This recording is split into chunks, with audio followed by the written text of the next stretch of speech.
老婆的内裤我都是用这个迷你护理机洗的，每天忙得像陀螺，回家实在没精力手洗，还好有它拯救疲惫。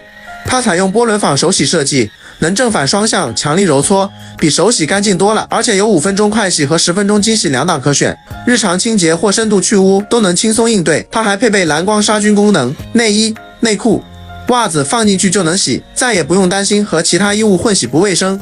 给你们看看，这是我专门给我老公准备的洗袜子的洗衣机。他那臭袜子几天不洗就一大堆，真的是胖臭。我可不想跟他共用一个洗衣机，刚好被我发现了这个，还挺方便的。你别看它小小一个啊，它洗衣服的劲儿还挺大的，而且价格还挺便宜，有5分钟快洗和10分钟标准洗。你看它这个涡轮的转数还挺快的，而且它还可以正反2个方向揉搓。不仅可以用它洗袜子，你还可以单独用它洗内衣啊、内裤啊，或者是夏天的小吊带都行。你就随便给它放洗手台就行。你洗个澡啊，或者敷个面膜的功夫，它就能把污渍洗得干干净净，特别省力。洗好了你就把水一沥就可以了。别看它小啊，它这个容量还挺大的。你看我这洗的有差不多7、8双的袜子啊，都能洗得下。小小一个，随便放在哪里都不占地方。